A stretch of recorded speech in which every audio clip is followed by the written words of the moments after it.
We started the process in the most responsible way possible. We decided to try, and I went to the doctor. I started prenatals. I did everything that we're supposed to do. Pregnancy was perfect, no problems whatsoever.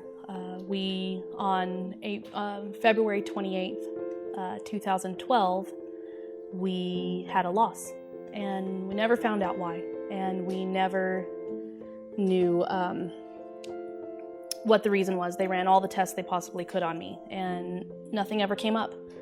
And so we got past that physically and decided to try again. And again, perfect pregnancy, no issues whatsoever. We did the glucose test, and that day... it was like the start of everything. Went to the hospital. I did. Dustin came after. He was at work, and...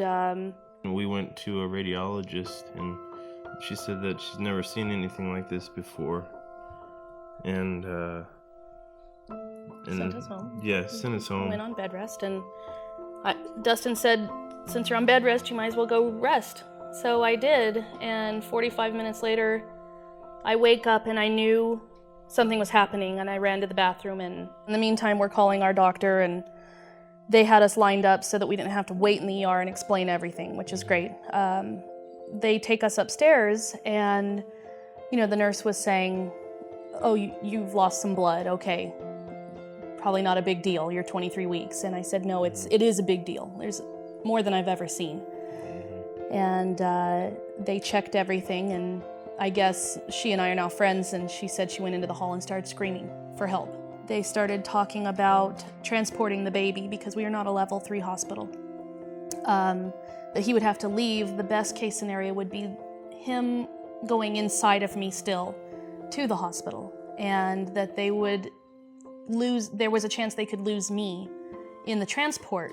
And I was like, wait, how did we get to this point? Why am I dying? And they were at that point kind of saying, who do you choose to live? The baby or mom? And we just sat there, and I didn't have an answer. So you don't know what's gonna happen. And at this point you're thinking, am I gonna get past the next 10 minutes? Are we gonna meet our son? Is this the end? And we did the C-section. They put me back in my room with my mom and my husband, and they rolled this little thing in a little rocket into our room, and he's wrapped in cellophane, and he's alive. I couldn't relate to what I was seeing, and he was 1 pound 6 ounces at birth, and so that's 610 grams.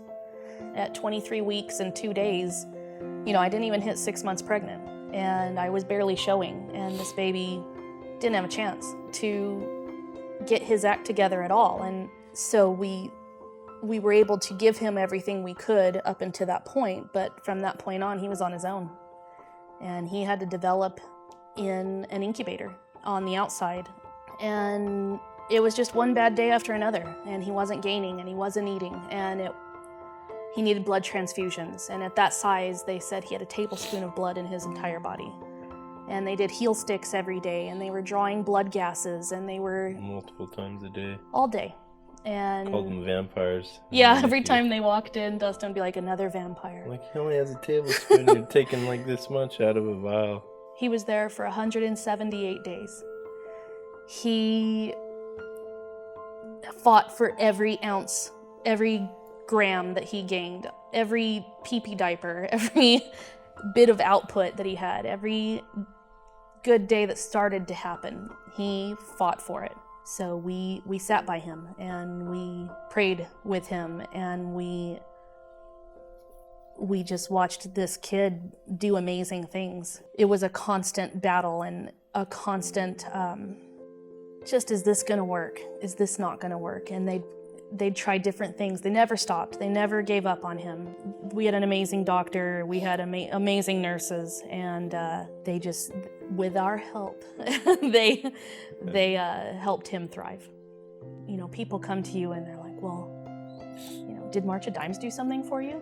And we're like, well, yeah, they did. Like, oh, okay, they gave you money. I'm like, no, they did research. We gave, everyone should be giving them money because they did the research that helped our child live.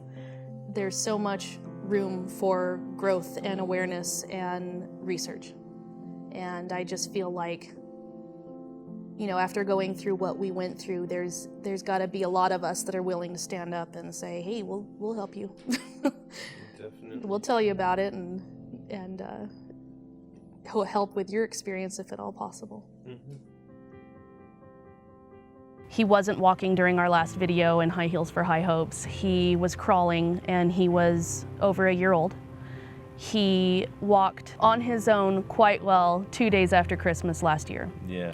And from that point on, he has just taken off. Every day it's like I come home from work and he feels heavier, and then he's talking more and putting things together a little bit more, especially words. Doggy kisses. Doggy kisses, daddy kisses, mommy kisses. He's just really growing a lot and overcome so much. He has just blown the therapists away. He is ahead of the curve for his age group in problem-solving skills, in emotional maturity. We are in our program on a technicality because the girls love him, and they're keeping him in on short stature. Yeah. So he will progress now just as any normal kid. After his first birthday, we noticed that one of his eyes was not tracking the way it should have, and because he had a stage 2 bleed, they told us that if we ever see anything with the eyes, to take him in immediately. So we took him in to a doctor in El Paso, and we put glasses on him. It seemed like the second we got the glasses on him that the small motor skills improved. Just waving goodbye, he was nearsighted before, so he can see what you're doing. It's such a huge deal to be where we are now. He has just really overcome so much. If we hadn't had the teams that we had backing us up, both with family and friends, and the team that we got from Aprendamos, and them just basically saying, what can we do for you? They just always saw what we were worried about and got a step ahead of us and brought the specialists in to really make sure that Ryder didn't have an issue. And I think that catching everything as early as we did and making sure that we weren't nervous and we could allow him to excel by not being so scared. March of Dimes brings so much awareness and so much help to each state by not only doing all the research, but lobbying to make sure certain tests are mandatory for each person. You're going to have the screenings that the research is proving is so vital into saving these babies, each and every one. And that's the goal, less prematurity, less defects, less issues, and if we can catch it in utero, we're a step ahead.